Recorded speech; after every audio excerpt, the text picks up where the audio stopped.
ลิดเพลินในพระธรรมใจสำราญจนรายการนี้จบครบชั่วโมงเป็นรายการธรรมะในไตรปิฎกที่จะยกมาบรรเลงเขมงเฉงโฉงเป็นการช่วยอำนวยธรรมให้จันโลงช่วยยึดโยงพุทธศาสตร์ของชาติไทยให้อยู่ยงคงกระพันเป็นมั่นเหมาะให้ไพเราะกระจ่างสว่างไสวให้ธรรมะประจักษ์เป็นหลักใจอำนวยโชคอำนวยชัยไปชั่วการขอถวายความเคารพพระมหาเถระพระเถรานุเถระเจ้าคณะพระสังฆาธิการทั่วโลกอันมีพระเดชพระคุณหลวงพ่อพระธรรมเสนาบดีรองเจ้าคณะภาค7เจ้าอาวาสวัดพระธาตุดอยสุเทพราชวรวิหารเป็นต้นเป็นประธานในสถานีวิทยุพระพุทธศาสนาแห่งชาติและจริยธรรมวัดพระธาตุดอยสุเทพอำเภอเมืองจังหวัดเชียงใหม่อันมีพ่อครูวันลบนามวงพรหมเป็นผู้อำนวยการอาจารย์พระมหาประสิทธิ์ประสาธิโกเป็นหัวหน้าสถานีและอาตมาภาพพระครูปริยัติยานุศาสตร์เป็นผู้บรรยายในรายการพระไตรปิฎกลอยฟ้าตั้งแต่เวลา4 ทุ่มเป็นต้นไปจนถึง5 ทุ่มโดยประมาณเป็นเวลา1 ชั่วโมง ซึ่งเป็นการนำเอาธรรมะในพระไตรปิฎกมาพูดคุยและนำเอา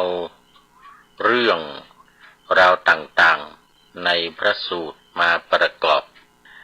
อย่างตอนนี้ก็อยู่ในเรื่องของ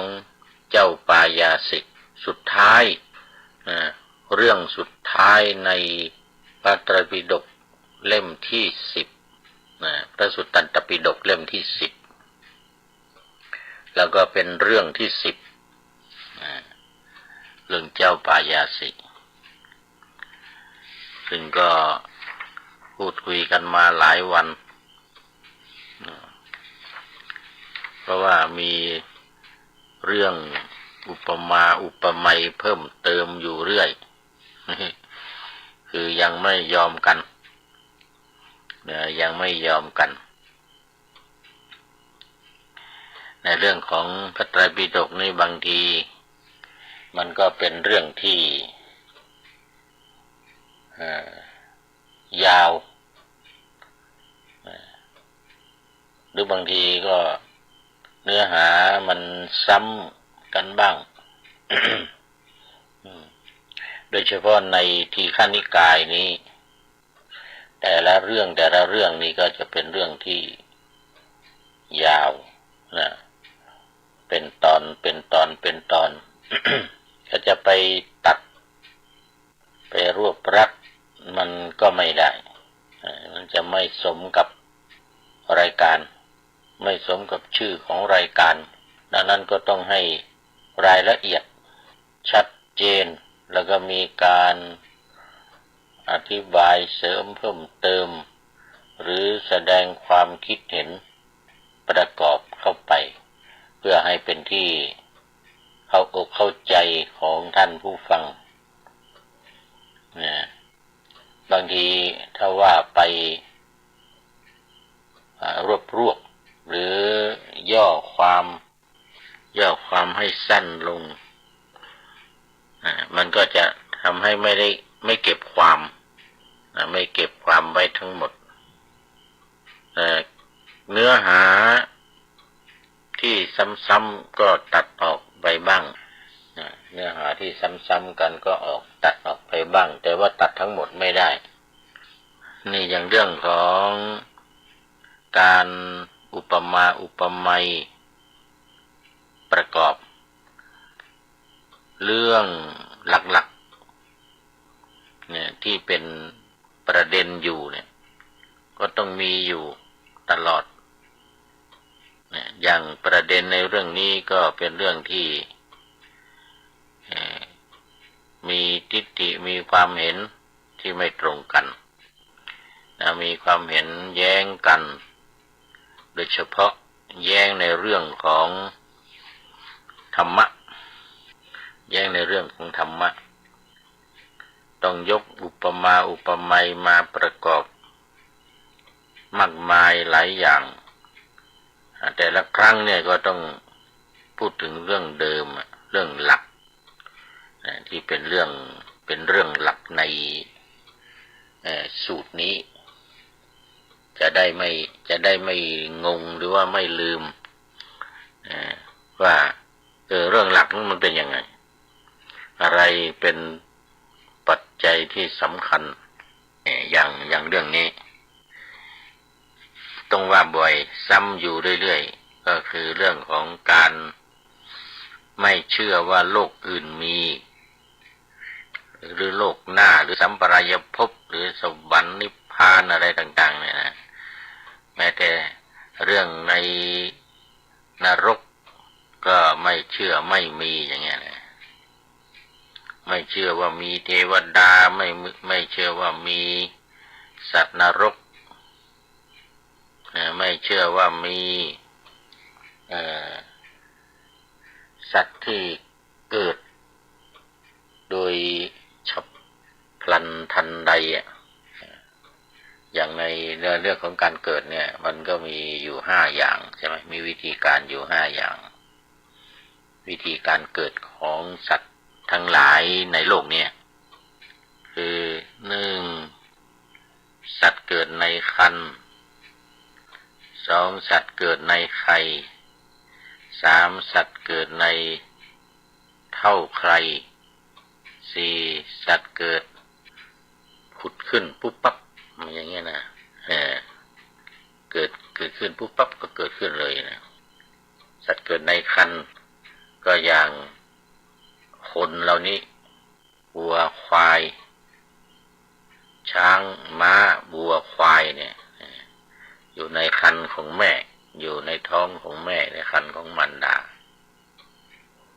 แล้วก็2สัตว์เกิดในไข่เกิดในไข่ก็คืออย่างงูอย่างไก่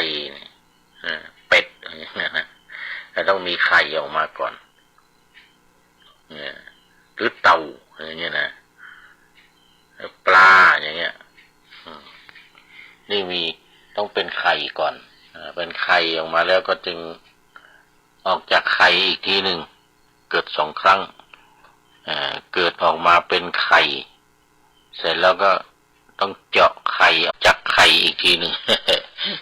นี่นะชลาพุชะเกิดในเท่าไคร่ก็คืออย่าง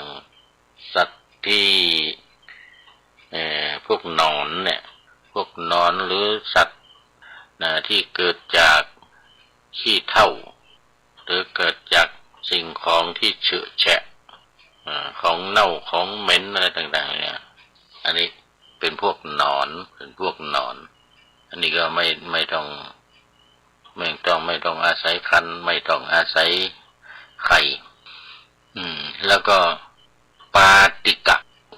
ะเนี่ยที่กำลังคุยกันอยู่ที่กำลังพูดอยู่ใน ในเรื่องเนี้ยนะในเรื่อง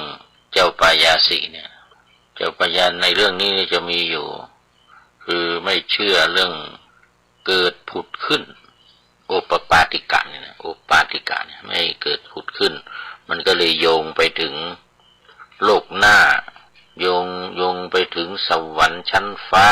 อะไรด้วยแล้วโยงไปถึงเรื่องบุญบาปความดีความชั่วนะผลของกรรมที่ทำดีผลของกรรมที่ทำชั่วนะว่าไม่มีเนี่ยให้อยู่ตรงนี้ส่วนสัตว์ที่เกิดในครรภ์เกิดในไข่เกิดในเท่าไคร่ที่เห็นอยู่นั้นที่เห็นอยู่เนี่ยก็คงยังเชื่ออยู่มีอยู่อย่างเดียวที่ไม่เชื่อนี่ก็คือเรื่องของการเกิดปุ๊บปั๊บเหมือนเทวดาเนี่ยมือสัตว์นรก ก็ไปเกิดในโลกหน้าเนี่ยในโลกหน้าซึ่งเป็นโลกที่ทางสวรรค์เนี่ย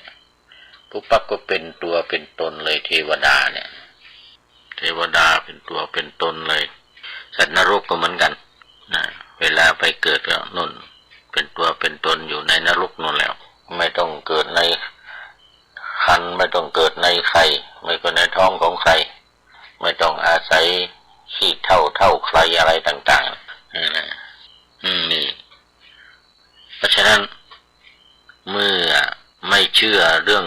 โลกหน้าไม่เชื่อเรื่องการเกิดเป็นเทวดาการเกิดเป็นสัตว์นรกบุญบาปอะไรที่ทำแล้วก็ไม่มีผลอะไรอย่างเงี้ยนะความดีความชั่วที่ทำแล้วไม่มีผลก็คือมันไม่มีผลที่จะสืบต่อไปในภพหน้าในชาติหน้าดังนั้นก็จึงต้องเนี่ยเป็นหลักนะอันเนี้ย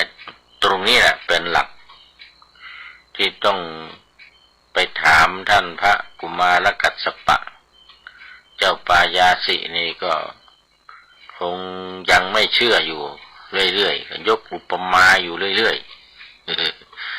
ยกอุปมาอยู่เรื่อยๆอย่างเมื่อวานนี้ก็ยกอุปมาเรื่อง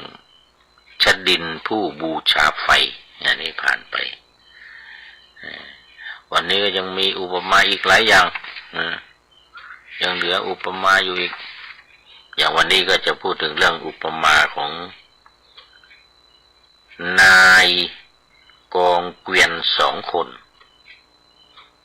นายกองเกวียน2 คนอันนี้อยู่ในข้อ430ลำดับของ430นี่เป็นลำดับของหัวข้อแต่ละข้อในพระสูตรนี้นะในเล่มที่10นี่นะในเล่มที่10ในแต่ละเรื่องนี่ก็จะมีหัวข้อขึ้นมาแล้วก็อยู่ในหน้า361ปายาสิสูตรมหาวัคทีฆานิกายพระสุตตันตปิฎกเล่มที่10เรื่องที่10เล่มที่10เนี่ย อันนี้ก็มาดูกันเมื่อไม่เชื่อนะแล้วก็ยกอุปมามาให้พระฟังว่าเนี่ยเหมือนอันนั้นเหมือนอันนี้ดังนั้นจึงไม่เชื่อว่าจะมีจริงโดยเฉพาะในเรื่องของการที่เจ้าปายาสิยกตัวอย่างมาเนี่ยยกอุปมามาเนี่ยอุปมาการแล่เนื้อเถือหนังตัดตรงโน้นตัดตรงนี้เพื่อจะให้เห็นชีวะเนี่ยเห็นชีวะของคนออกมาหรือเห็นดวงวิญญาณคนที่ตายหรือยังไม่ตายเนี่ยนะเราจะให้เห็นชีวะคือชีวิตคือวิญญาณนะคือชีวิตคือวิญญาณของคนนั้นมันมีไหนอย่างนั้นนะถ้ามีชีวิตมีวิญญาณนี่ก็จะเชื่อได้ว่าไปเกิดในภพหน้าชาติหน้าหรือชาติก่อนที่ผ่านมานั้นเคยเป็นคนเคยเป็นสัตว์เคยเป็นเทวดาหรือเคยเป็นสัตว์เดรัจฉานอะไรอย่างเงี้ยนะแล้วต่อไปที่จะไปเกิดเนี่ยต่อไปที่จะไปเกิดเนี่ยจะไปเกิดเป็นเทวดาจะไปเกิดเป็นอะไรเนี่ยมันก็จะมีจริงถ้าว่ามีชีวิตถ้าว่าเห็นชีวะของคนนั้นนี่ก็แต่ว่ามันไม่เห็นแต่ว่ามันไม่เห็นท่านพระกัสสปะกุมารกัสสปะนี่ก็เปรียบเทียบให้เห็นอยู่เรื่อยละนะว่าเพราะเหตุใดจึงไม่เห็นเพราะเหตุใดจึงมีชีวะที่จะไปเกิดในภพหน้าในโลกหน้านี่มาดูอุปมาอีกเมื่ออุปมาแล้วยังไม่เชื่อนะอุปมาด้วยการชดินที่บูชาไฟแล้วเนี่ยยังไม่เชื่อยังไม่เชื่ออีกยังเห็นเหมือนเดิมนะแล้วไม่พอเนี่ยยังบอกว่าถ้าตนเองไปเชื่อในสิ่งที่ไม่เห็น เห็นด้วยตาเนี่ยนะคนทั้งหลายที่เคยรู้ว่าตัวเองเชื่ออย่างนี้ก็จะตำหนิติเตียนไว้นะอะไรนั่นท่านก็เป็นหน้าที่ของท่านพระกุมารกัสสปะก็ยกตัวอย่างมาอุปมาอุปไมยเรียกสาธกยกนิทานเนี่ยนะบ่ผิดนะถ้าเช่นนั้นอาตมาภาพจะยกอุปมาถวายพระองค์ให้สดับอีกนะว่าคนฉลาดในโลกนี้เข้าใจความหมายแห่ง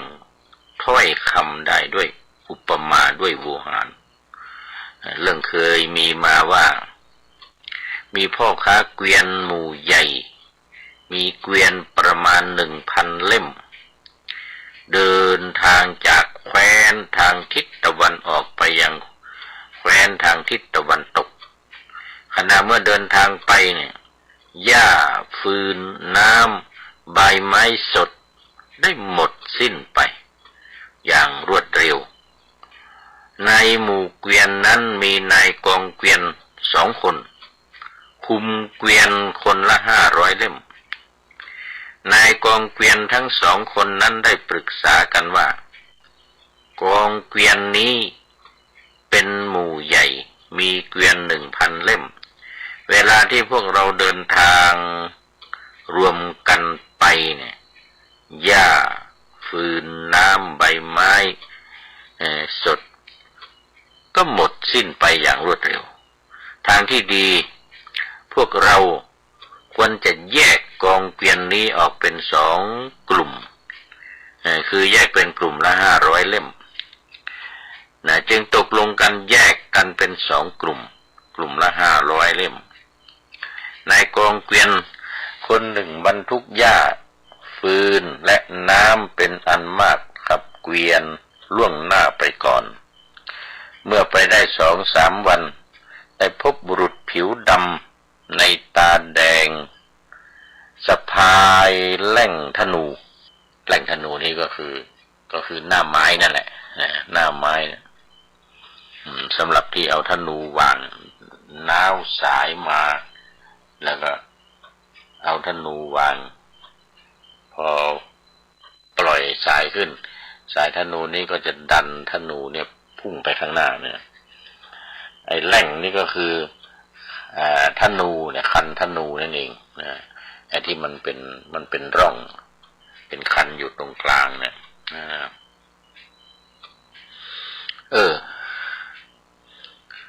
ทัดดอกโกมุตนี่เอาดอกโกมุตนี่เหน็บหูมีผ้าและผมเปียกปอนขับรถคันงามมีล้อเปื้อนตมสวนทางมาเปื้อนตมก็คือขี้โคลนเนี่ยนะสวนทางมาจึงถามว่าท่านมาจากไหน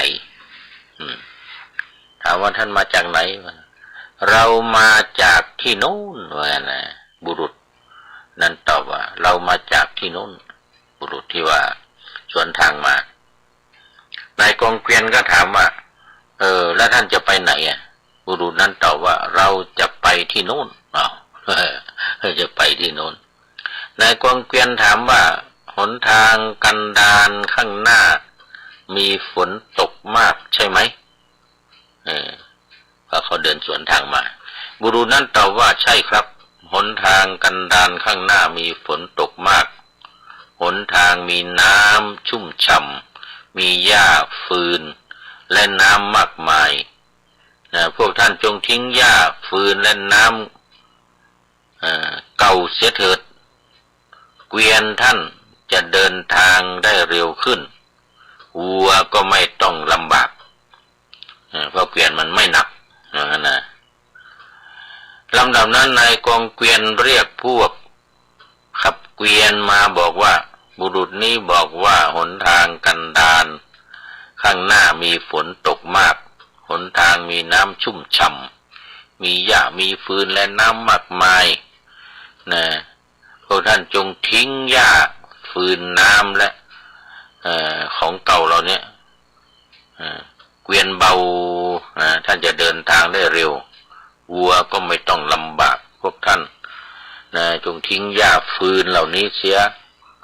แล้วก็ขับเกวียนเบาๆไปเถิดก็ขับเกวียนรับคำของนายกองเกวียนแล้วทิ้งหญ้าฟืนและน้ำเก่าขับเกวียนเบาๆไปแต่ก็มิได้พบเห็นหญ้าฟืนน้ำแม้ในที่พักกองเกวียนแห่งแรกแห่งที่สองแห่งที่สามแห่งที่สี่แห่งที่ห้าหกเจ็ดก็ไม่พบจึงถึงความวอดวายด้วยกันมนุษย์หรือสัตว์เลี้ยงที่อยู่ในกองเกวียนนั้นถูกมนุษย์ คือยักษ์จับกินเสียทั้งหมดเหลือแต่กระดูกก็ปรากฏว่าคนที่สวนทางมาที่ว่าทัดดอกไม้แดงเนี่ยเป็นยักษ์คือเป็นอมนุษย์ปลอมตัวมาแล้วก็หลอกให้พวกกองเกวียนเนี่ย500 เล่มเนี่ยไปข้างหน้าโดยไม่มีฟืนไม่มีหญ้าไม่มีน้ำอะไรไปเมื่อถึงความลำบากก็จับกิน ไม่มีเรี่ยวไม่มีแรงไม่มีทางที่จะสู้ได้นะเหลือแต่กระดูกทีนี้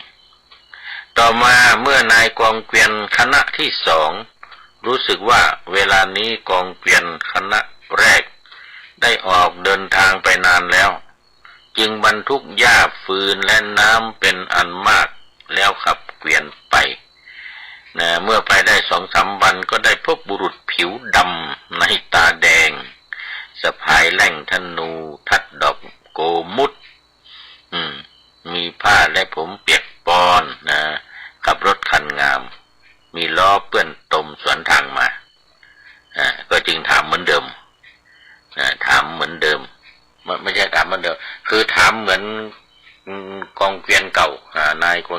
กองเกวียนเก่าที่ถามนะว่าท่านจะไปไหนยังไงผมจะไปทางโน้นแล้วข้างหน้าเนี่ยนะมีฝนตก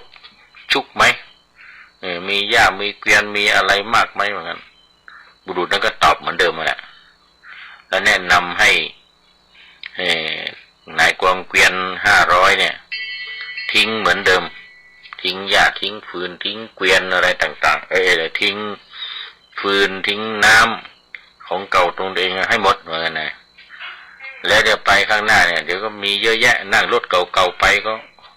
ท่านก็จะไปได้เร็วเหมือนกันเพราะว่ามันเบานะ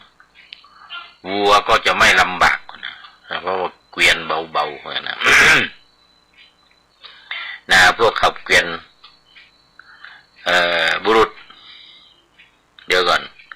นายกองเกวียนเรียกบุรุษผู้ขับเกวียนทั้งหลายมาบอกว่าบุรุษเนี่ยบอกว่าหนทางข้างหน้าเนี่ยมันมีฝนตกมากอย่างบอกเหมือนเดิมมาแหละบอกเหมือนกับเมื่อกองเกวียนข้างหน้าท่านทั้งหลายบุรุษนี้ไม่ใช่มิตรหรือญาติคราวนี้จะแปลกกันหน่อยนะท่านทั้งหลายบุรุษผู้นี้ไม่ใช่มิตรหรือญาติสาโลหิตของพวกเราจะเชื่อเขาได้อย่างไรพวกท่านไม่ควรทิ้งหญ้าฟืนและน้ำเก่าจงขับกองเกวียนไปพร้อมกับสิ่งของตามที่นำมาเถิดพวกเราจะไม่ทิ้งของเก่าพวกขับเกวียนทั้งหลายก็เชื่อแล้วก็ปฏิบัติตามไม่ทิ้งฟืนไม่ทิ้งน้ำไม่ทิ้งของเก่าทุกอย่างนำไปเมื่อไปพบแห่งแรกกองเกวียนเนี่ยนะไปพบที่แห่งแรกที่2ที่3ที่4ที่5ที่6ที่7เนี่ยนะก็ไม่พบเลยเห็นแต่กองเกวียนคณะแรกที่ถึงความวอดวายและเห็นมนุษย์และสัตว์เลี้ยงในกองเกวียนนั้น ซึ่งถูกอมนุษย์คือยักษ์เนี่ยนะจับกินเสียทั้งหมดเหลือแต่กระดูกไปในที่ต่างๆข้างหน้าเนี่ยหลายแห่งไม่เจอเลยไม่เจอน้ำไม่เจอฟืนอะไรสักอย่าง แล้วเจอเหลือแต่กระดูกนี่เป็นกระดูกของกองเกวียนที่ไปก่อน500ลำดับนั้นนายกองเกวียนก็จึงเรียกพวกขับเกวียนมาบอกว่านี่คือหมู่เกวียนคณะแรกนั้นได้ถึงความวอดวายทั้งนี้เพราะนายกองเกวียนผู้นำเป็นคนโง่เขลาถ้าอย่างนั้นพวกท่านจงทิ้งสิ่งของที่มีประโยชน์น้อยในกองเกวียนของเราแล้วจงขนเอาสิ่งของที่มีประโยชน์มากในกองเกวียนนี้ไปแล้วพวกขับเกวียนก็ทำตามคำของนายกองเกวียนแล้วทิ้งสิ่งของที่มีประโยชน์น้อยในเกวียนของตนขนเอาแต่สิ่งของที่มีประโยชน์มากไปเดินทางข้ามทางกันดารไปได้โดยสวัสดิภาพทั้งนี้เพราะนายกองเกวียนผู้นำเป็นคนฉลาด เป็นคนฉลาดระหว่างกองเกวียน2กองเกวียนเนี่ยนะมี500เล่มเหมือนกันคณะแรกก็ไปเชื่อบุรุษที่สวนทางมาซึ่งก็เป็นยักษ์ปลอมมานะเป็นยักษ์ปลอมตัวมาแต่กองเกวียนที่2นี้ไม่เชื่อแล้วก็เดินทางไปถึงจุดหมายปลายทางโดยสวัสดิภาพบ่พิษพระองค์ทรงโง่เขลาไม่ฉลาดทรงแสวงหาโลกอื่นโดยไม่ถูกวิธีจะถึงความพินาศก็เช่นเดียวกับนายกองเกวียนคนแรกนั่นแหละพวกคนที่เข้าใจว่าทิฏฐิของพระองค์ควรฟังควรเชื่อถือเหล่านั้นก็จะถึงความพินาศเหมือนกันฉะนั้นพระองค์โปรดละทิฏฐิชั่วนั้นเถิดปล่อยวางทิฏฐิชั่วนั้นเถิดทิฏฐิชั่วเช่นนั้นอย่าได้เกิดมีแก่พระองค์เพื่อไม่เกื้อกูลเพื่อทุกข์ตลอดกาลและนานเลยนะอันนี้ท่านกุมารกัสสปะก็ได้กล่าวกับเจ้าปายาสิได้กล่าวกับเจ้าปายาสิต่อไปเป็นข้อที่431ท่านกัสสปะพูดอย่างนั้นก็จริงนะแต่โยมไม่อาจสละทิฏฐิชั่วนี้ได้พระเจ้าประเสนทิโกศลหรือพระราชานอกอาณาจักร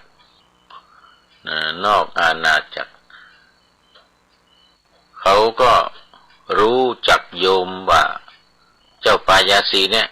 มีวาทะอย่างนี้ทรงมีทิฏฐิอย่างนี้แม้เพราะเหตุนี้โลกอื่นไม่มีโอปปาติกสัตว์ไม่มีผลวิบากแห่งกรรมที่ทำดีและทำชั่วก็ไม่มีหากโยมละทิฏฐิชั่วนี้จะมีคนว่าโยมได้ว่าเจ้าปายาสีนี้ช่างโง่เขลาไม่ฉลาดยึดถือแต่สิ่งผิดโยมจะถือทิฏฐินั้นต่อไปเพราะความโกรธเพราะความลบหลู่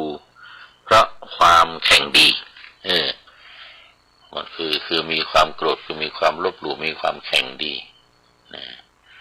ก็ไม่เชื่ออีกคราวนี้ยังไม่มีอุปมาแล้วคือเจ้าปายาสิไม่มีอุปมามาว่าละท่านถามท่านกุมารกัสสปะก็ถามว่าถ้ามีอุปมาอะไรมีอุปมาจะอะไรไหมก็บอกว่าไม่มีหรอกไม่มีแต่ว่าเนี่ยกลัวพระเจ้าประสิทธิโกศลหรือพระเจ้าพระราชาอื่นๆเนี่ยจะว่าเอาอย่างนั้นนะจะว่าเอาเชื่ออย่างนี้แล้วก็เปลี่ยนแปลงไปเชื่ออย่างอื่นนี่นะถ้า ท่านกุมารกัสสปะก็เลยต้องอุปมาด้วยคนทูลห่ออุจจาระเอาละทีนี้ อุปมายังไงก็ไม่เชื่อเดี๋ยวเอาคนที่ทูลอุจจาระคือเอาอุจจาระใส่หัวมาเนี่ยนะให้ฟังสักหน่อยว่างั้นนะ เนี่ยข้อที่432ท่านกุมารกัสสปะก็พูดว่าบพิตรถ้าเช่นนั้นอาตมาภาพจะยกอุปมาให้พระองค์สดับอีกหนึ่งเรื่องนะคือเรื่องคนทูลห่ออุจจาระเอาเทินหัวเอาห่ออุจจาระในใส่หัวไปเรื่องเคยมีมาแล้วมีบุรุษผู้เลี้ยงสุกรคนหนึ่งนอกจากหมู่บ้านเนี่ยขออภัยออกจากหมู่บ้านของตนไปยังหมู่บ้านอื่นเห็นอุจจาระแห้งจำนวนมากที่เขาทิ้งไว้ในบ้านนั้นจึงมีความคิดว่าอุจจาระแห่งคนทั้งหลายเหล่านี้ก็มีมากมายเขาทิ้งเป็นอาหารของสุกรของเรา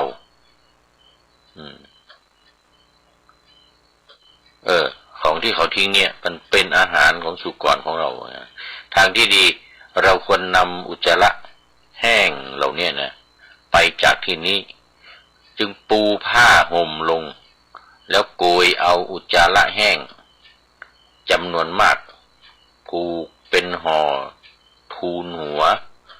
ไว้บนหัวเดินไปในระหว่างทางเขาถูกฝนหาใหญ่นอกฤดูกาลตกรถเปื้อนไปด้วยอุจจาระตั้งแต่ศีรษะจดปลายเล็บทูลเอาห่ออุจจาระที่ล้นไหลเดินไปลงมาอาบหน้าอาบตาถูกตัวหมดนะเพราะว่าฝนตกคำว่าฝนตกก็ขี้หมูไหลอะไรนี่อันนี้ไม่ใช่ขี้หมูนี่เป็นขี้คน ขี้คนเลยทีนี้ ฝนตกขี้หมูไหลนั่นยังพอว่างนะคนจันไรมาเจอกันนะแต่นี่ขี้คน อุจจาระของคนชาวบ้านเห็นเขาจึงถามว่าท่านบ้าหรือเปล่านี่เสียจริตหรือเปล่านะทำไมจึงเปื้อนด้วยอุจจาระตั้งแต่ศีรษะจดปลายเท้าปลายเล็บเลยทูลห่ออุจจาระที่ล้นไหลอยู่อย่างนี้แล้วทำไมท่านจะทูลอยู่อย่างนี้แล้วบุรุษนั้นตอบว่าพวกท่านต่างหากที่บ้าว่าไงนะพวกท่านต่างหากที่เสียจริตความจริงอุจจาระเป็นอาหารของสุกรของเราว่านะคือจะเอาอุจจาระนี้ไปให้หมูกินบพิตรพระองค์ก็เช่นเดียวกับบุรุษผู้ทูลห่ออุจจาระเดินไปนั่นแหละพระองค์โปรดสละทิฏฐิชั่วนั้นเถิดปล่อยวางทิฏฐิชั่วนั้นเถิดทิฏฐิชั่วนั้นอย่าได้เกิดมีแก่พระองค์เพื่อไม่เกื้อกูลเพื่อทุกข์ตลอดกาลนานเลยว่างั้นนะเอาละครับนี่ฟังเจ้าปายาสีจะว่ายังไงท่านกัสสปะพูดอย่างนั้นก็จริงว่างั้นแต่โยมเนี่ยไม่อาจจะสละทิฏฐิชั่วนี้ได้พระเจ้าประสิทธิโกศลหรือพระราชานอกอาณาจักรเนี่ยก็จะตำหนิติเตียนที่เขารู้ว่าข้าพเจ้าเนี่ยมีความคิดอย่างนี้เนี่ยเขาก็จะตำหนิติเตียนจะว่าโยมเหมือนกันนะหากโยมละทิฏฐิชั่วนี่นะเขาก็จะว่าเจ้าปายาสินี่โง่เขลาไม่ฉลาดยึดถือแต่สิ่งผิดโยมจะถือทิฏฐินั้นต่อไป เพราะความโกรธเพราะความลบหลู่เพราะความแข่งดีหรือต่อไปนะคราวนี้ท่านกุมารกัสสปะอุปมาอีกอุปมาด้วยนักเลงสกานักเลงสกาคือเอาลูกสกานี่มาโยนเล่นนะหรือลูกสะบ้าเนี่ยเขาเรียกลูกสะบ้าลูกสกาในข้อ434บพิตรถ้าเช่นนั้นอาตมาภาพจะยกอุปมาถวายพระองค์ให้สดับนะเรื่องเคยมีมาว่ามีนักเลงสกา2 คนกำลังเล่นสกากันอยู่คนหนึ่งกลืนเบี้ยที่จะทำให้แพ้ลูกแล้วลูกเล่าอีกคนหนึ่งเห็นเช่นนั้นจึงพูดว่าเพื่อนเอ๋ยท่านชนะอยู่ฝ่ายเดียวจงคืนลูกสกาแก่เราบ้างเราจะเส้นบูชาว่างั้นนะนักเลงสกาคนนั้นรับคำแล้วมอบลูกสกาคืนต่อมานักเลงสกาคนที่2เอายาพิษทาลูกสกาแล้วบอกว่ามาเถิดเพื่อนเราจะเล่นสกากันต่อนักเลงสกาคนแรกรับคำแล้วแม้ครั้งที่2นักเลงสกาทั้ง2ก็เล่นสกากันต่อแม้ครั้งที่2นักเลงสกาคนแรกก็ยังกลืนเบี้ยที่จะทำให้แพ้ลูกแล้วลูกเล่านักเลงสกาคนที่2เห็นนักเลงคนแรกกลืนเบี้ยที่จะทำให้แพ้ลูกแล้วลูกเล่าแม้ครั้งที่2จึงได้พูดกับนักเลงสกาดังนี้ว่าคนกลืนลูกสกาเคลือบยาพิษอย่างแรงกล้าก็ยังไม่รู้ตัวเฮ้ยเจ้านักเลงชั่วเจ้าจงกลืนเข้าไปพิษร้ายแรงจักออกฤทธิ์แก่เจ้าภายหลังนะกลืนเข้าไปกลืนเข้าไปบ่พิษพระองค์ก็เช่นเดียวกันนักเลงสกาแหละโปรดสละทิฏฐิชั่วนั้นเถิดเหมือนกับนักเลงสกาโปรดสละทิฏฐิชั่วปล่อยวางทิฏฐิชั่วนั้นเถิดทิฏฐิชั่วเช่นนั้นอย่าได้เกิดมีแก่พระองค์อีกเลยซึ่งมันจะทำให้เกิดความทุกข์ตลอดกาลนาน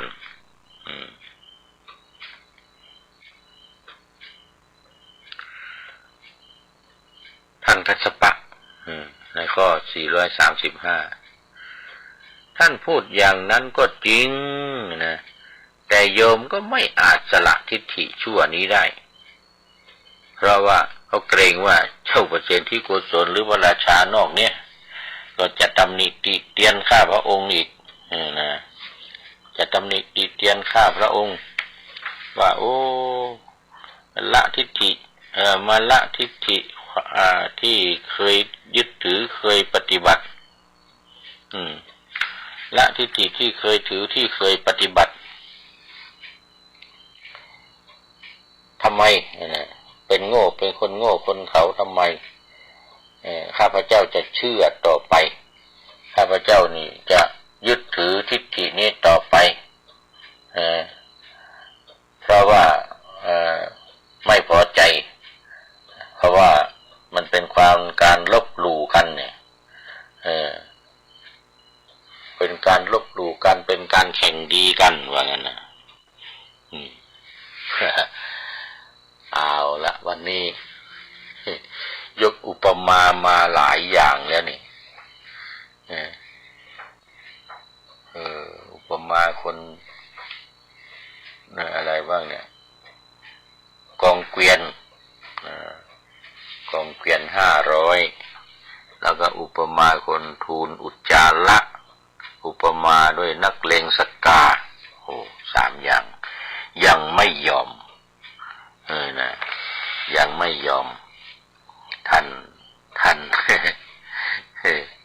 อะไรเจ้าปายาสีเนี่ยยังไม่ยอมยังมันจะมี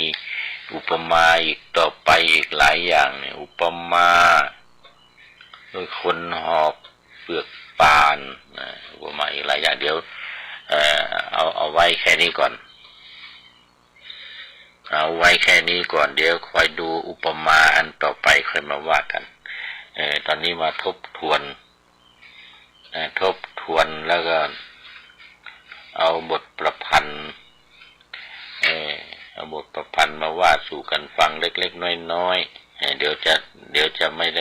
ได้ว่าเดี๋ยวจะลืมไปเดี๋ยวจะลืมไปเนี่ยเรื่องการยกอุปมาเอาไว้แค่นี้ก่อนเมื่อวานนี้ก็ว่ามาถึงตอนที่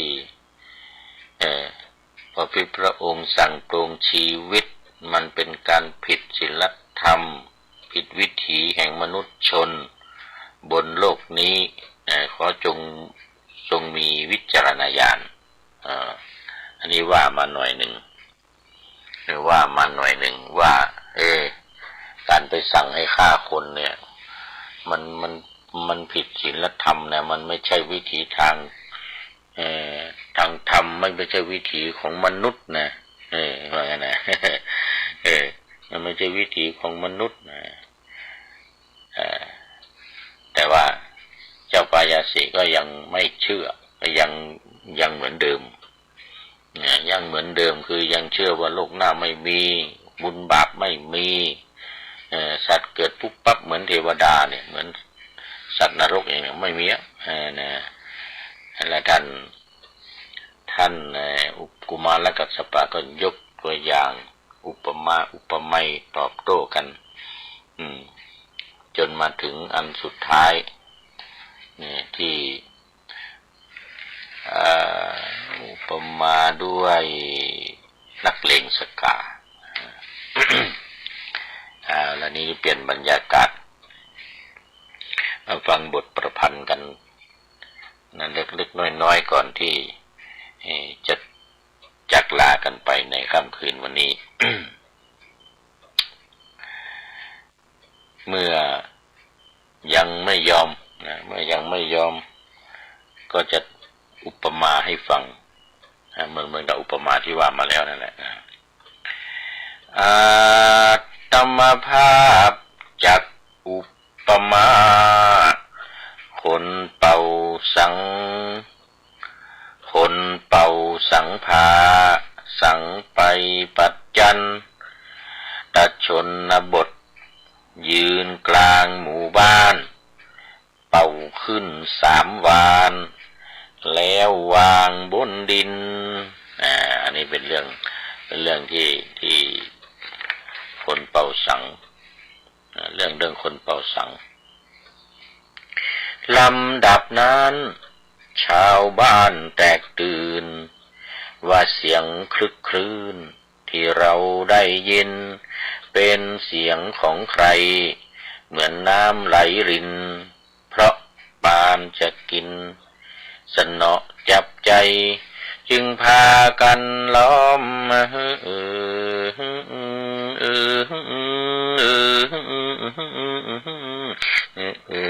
คนเป่าสังนั้นถามว่าเสียงใครกันช่างน่าหลงไหลไพเราะยิ่งนักน่ารักน่าใคร่ช่างน่าพอใจน่าติดใจกันคนเป่าสังตอบว่าท่านทั้งหลายเสียงที่ท่านได้รับฟังไปนั้นเป็นเสียงสังที่ดังกังวานพวกชาวปัจจันกรูกันเข้าไปจับสังนั้นให้มันหงายขึ้นมา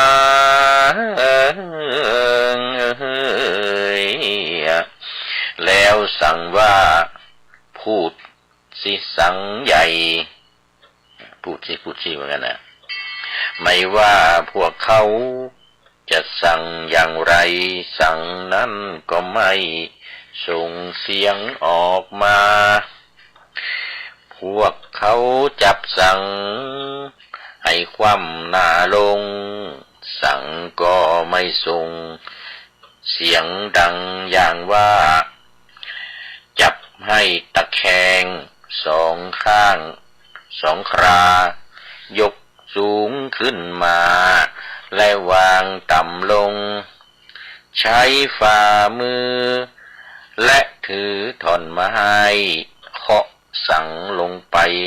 สั่งก็ไม่ส่งเสียงดังอย่างไรจนหลายคนงงเพราะสั่งไม่ส่งเสียงพูดอะไรคนเป่าสั่งคิดดังนี้ว่าชาวปัจจันนี่นาโง่เขลาเหลือใจแสวงหาเสียงของสั่งโดยไม่ถูกวิธีใช้สั่งให้เสียงดังขณะที่ชาวปัจจันยัง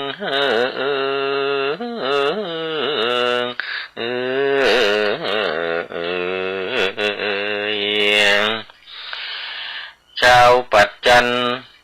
ชนบทเหล่านั้นกำลังดูสังเขาจึงหยิบขึ้นมาเป่า3 ครั้งแล้วถือสังออกเดินทางไปชาวปัจจันชนบทเหล่านั้นจึงมาพูดกันว่าท่านทั้งหลายชาวปัจจันชนบทเหล่านั้นจึงมาพูดกันว่าท่านทั้งหลายเมื่อสั่งนี้มีคนเป่าลมใส่จึงส่งเสียงได้อย่างไพเราะดีบ่ผิดเช่นเดียวกันกับร่างกายมีอายุมีไออุ่นและมีวิญญาณจึงก้าวไปได้ทุกที่ถอยกลับได้ดีและยืนนั่งนอนเห็นรูปทางตาฟังเสียงทางหูดมกลิ่นทางรูจมูกงอนลิ้มรสทางลิ้นถูกของแข็งอ่อนทางกายนครรู้อารมณ์ทางใจแต่เมื่อกายนี้ไม่มีวิญญาณ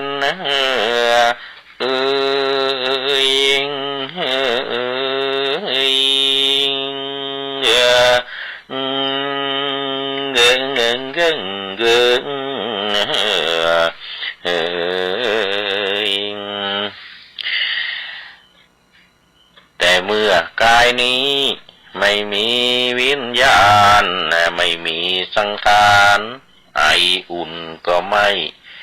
กายนี้จึงก้าวเคลื่อนไปไม่ได้ถอยกลับก็ไม่ได้ดังต้องการ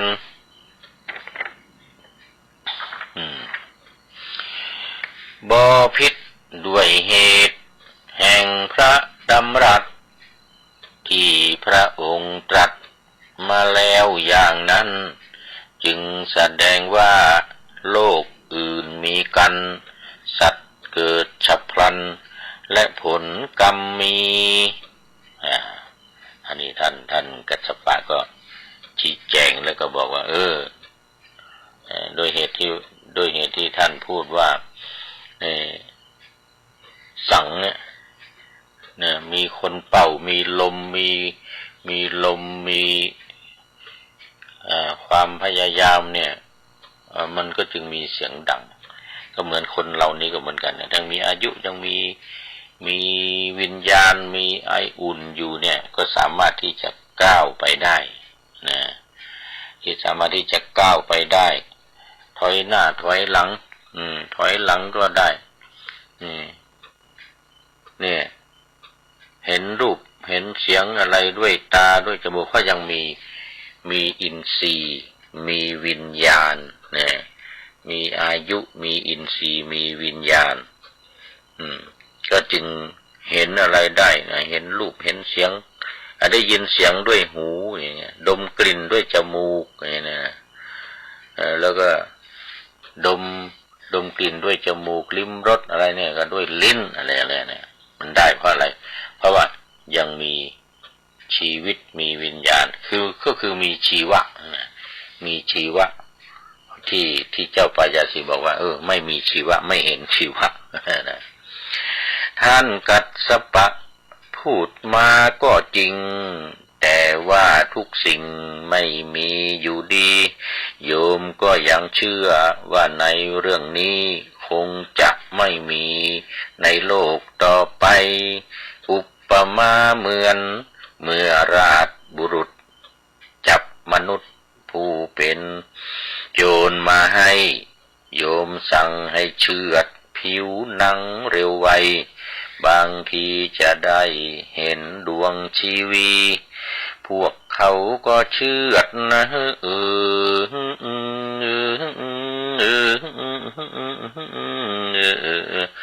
จนเลือดรินไหลพวกเราก็ไม่เห็นชีวะสักทีสั่งให้แล่เนื้อตัดเอ็นบุรุษนี้ก็ไม่เห็นชีวะของเขาเลยท่านกัสสปะนี้แลเป็นเหตุให้โยมปฏิเสธอย่างหน้าตาเฉย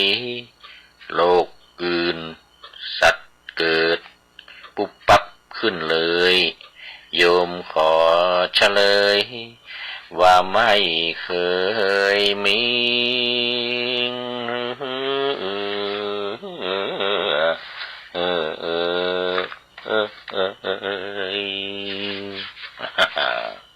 เอาแค่นี้เอาไว้แค่นี้ก่อนเดี๋ยววันต่อไปก็มาทบทวนมาว่ากันอีกอุปมาต่างๆนี่นะอุปมา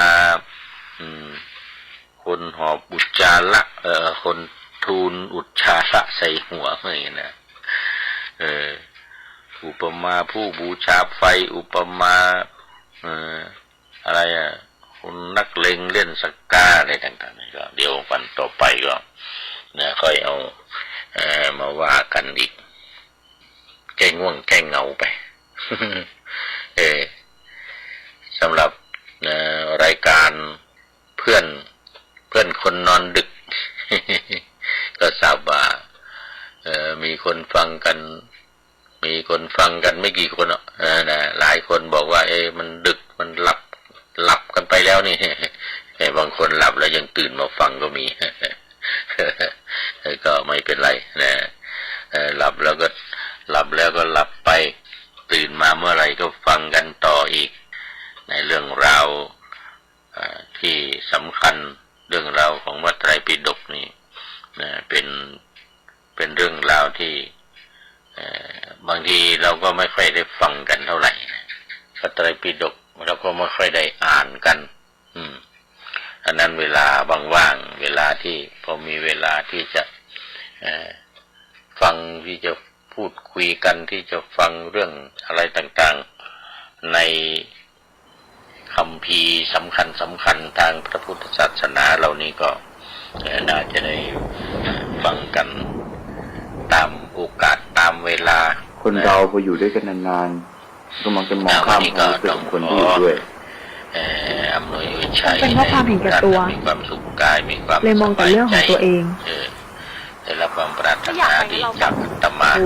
โอ้ยแค่บอกพี่ไม่เฉยไม่ได้แบบไม่ได้หมายความว่าอย่างนั้นเลยพูดอะไรไม่เคยคิดหรอไม่ได้หมายความอะไรอยู่แล้วว่าถ้าอยากไปก็ไปเราก็อยู่กับเธออยู่ดีอ่ะก็นำเอาอุปมาหลายอย่างก็กลับไงด้วยกาบกลอนคำฉัน พันพร่ำเป็นระบำทำบันเทิง